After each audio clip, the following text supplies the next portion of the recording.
We are very lucky to be here, to get to know you and listen to you. It's very inspiring. I'm talking, of course, for myself, and you, of course, absolute. Anyway, we Icelanders are very lucky that usually we are not afraid to travel the world, to visit some place new and get inspired. From New York University in cinema comes Sigríður Regína. Sigríður is a script supervisor and a film archivist, which is one of the most important people in the industry. If we don't know what we have done, we cannot get better. That I always say. Sigríður has worked here in Iceland since 2014 in such masterpieces as Sparrows and Women at War, which both films have traveled the world. Honored guest, after intermission, please give a round of applause to Sigríður Regína.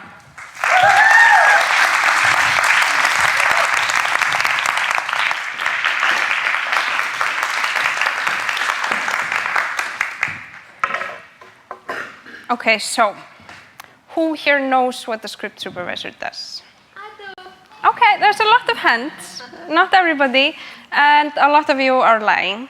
I'm just telling you the truth. I mean, I've been asked by a few directors on set what my job actually is. So I'm going to outline it for you. I'm going to give you some anecdotal observations, and through these I'm going to maybe reveal to you what I love about my job. Okay? So, this will be a description of invisible work, because if my work becomes visible, that means I've made a mistake. All right? Maybe it's an ode to the unsung hero. It's the editor's deputy. It is the director's consultation. It is the protector of the logic, and it is the champion of continuity. It is. Yes, thank you. The humble script supervisor. Okay, so I am essentially the editor's representative on the set. I am the on-set historian. Okay, I am noting down what goes on for posterity. I mean, for post-production. So what it is what I do. Okay, number one, it's the stuff that people most relate to script supervisors. It's the obvious stuff, the continuity. I am making sure, I'm ensuring that continuity goes on from take to take, from shot to shot, right? That means the actress is holding the hand in the same hand, the glass in the same hand, the same amount of water is in the glass, the costume is matching, the hair is matching, so on, so on. Is the sound stage matching the exterior that we shot a month ago, that we built now? This also includes the diegetical inner time of the story. So, you know, is how much time is passing between the scenes and inside of the scenes, right? So this is a very collaborative element of the job. I mean, I'm working with costume, hair, makeup, art department, everybody. But ensuring continuity also means watching out for camera. So this is number two. That means taking care of the eye lines. Is the actor looking in the correct spot to match their counter shot?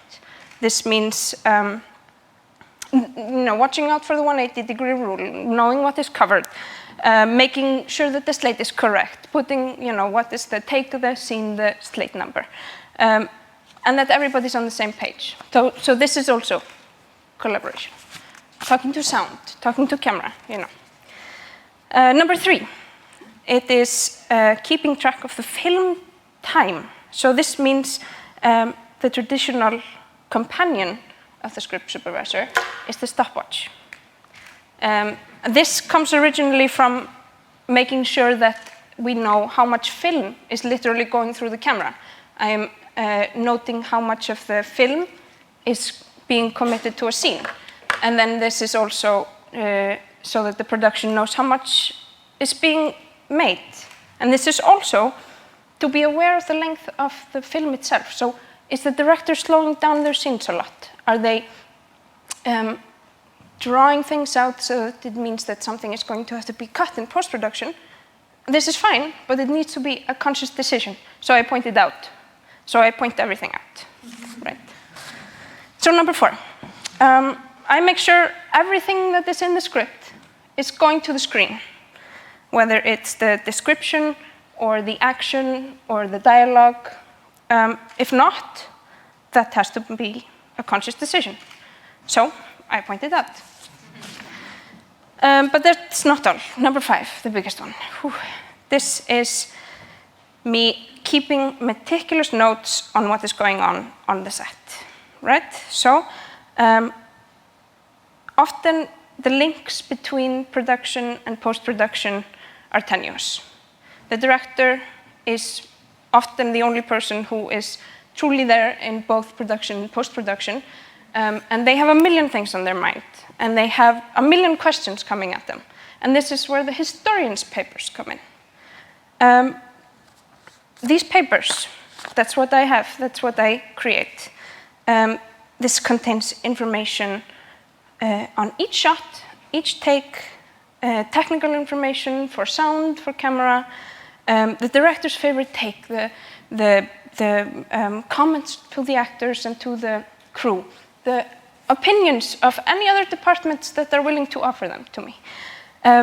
Was the sound good? Was the camera movement correct? All of this goes in, right?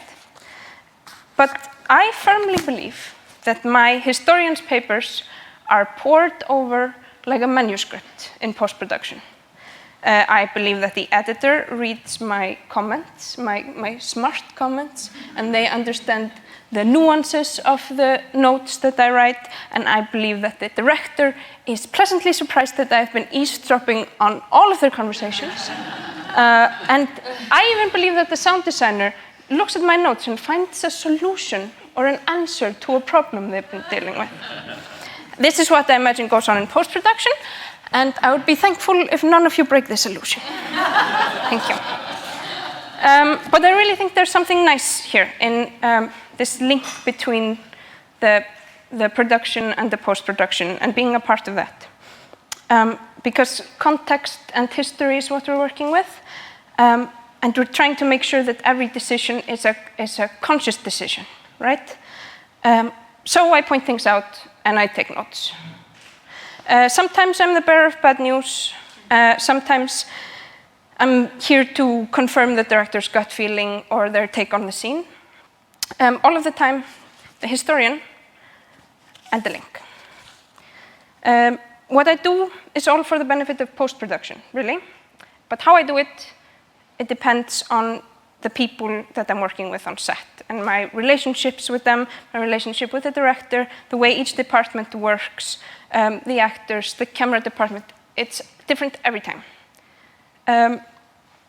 Some directors need a second pair of eyes. Some need a script supervisor to be emotionally engaged in the actors' performances. Some need the script to be followed line by line. In any case, it always comes back to this documentation and this contextualization. Okay, maybe an anecdote from a set I was relatively recently on, Lamp. No spoilers, not much more than you can see in the trailer at least, so if you're sensitive, you can close your ears, it's fine.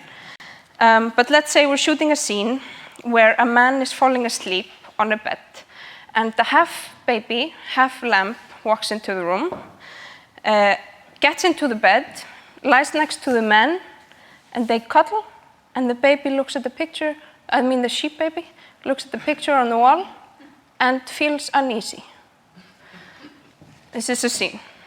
So, what are some of the things that we're running into with this scene?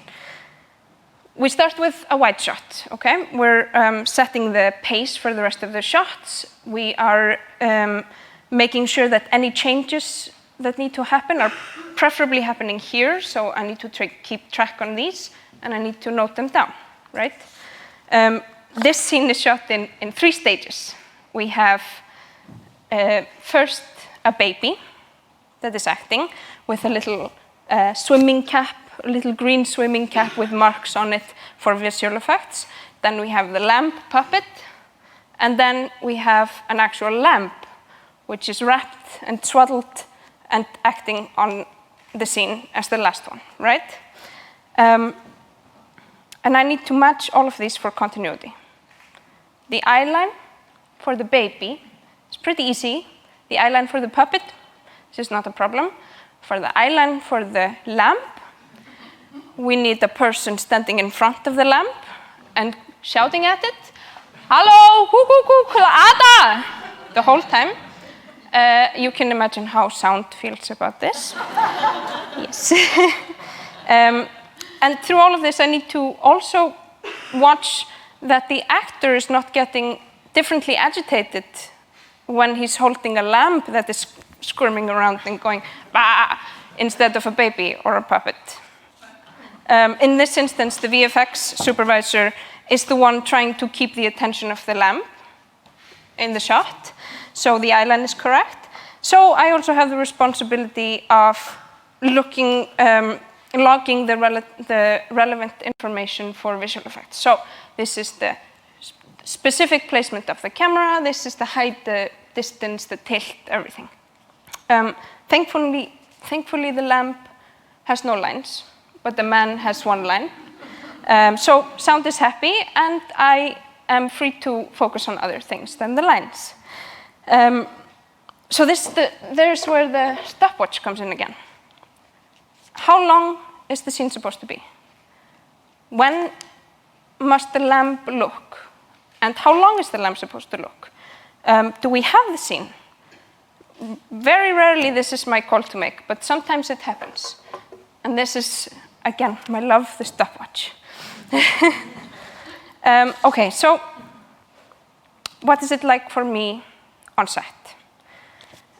This is a very stationary job, pun intended. Thank you, thank you.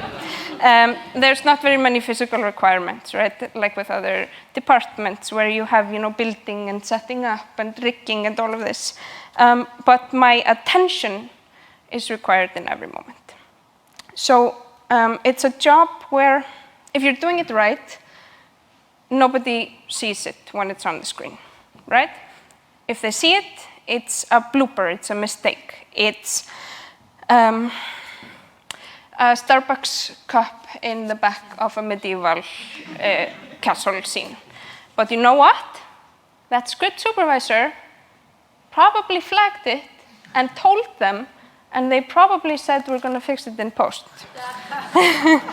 Honestly, because usually when you see a continuity error on screen, they were aware and they either said, "Fuck continuity," or "We're going to fix it in post." Because sometimes it needs to be sacrificed for a performance or whatever other reason. But it needs to be, again, a conscious decision. So, also, maybe if you notice it, the movie wasn't good enough to begin with. Mm-hmm. I'm sorry, it's a hot take. Right, but it's also an incredibly privileged job. I sit by the monitor, and everything that is captured goes through my brain. I see the magic happen when it happens, and I write down how it happened for the post-production humans of the future. The historian, the script supervisor. I hope you found this interesting. Thank you.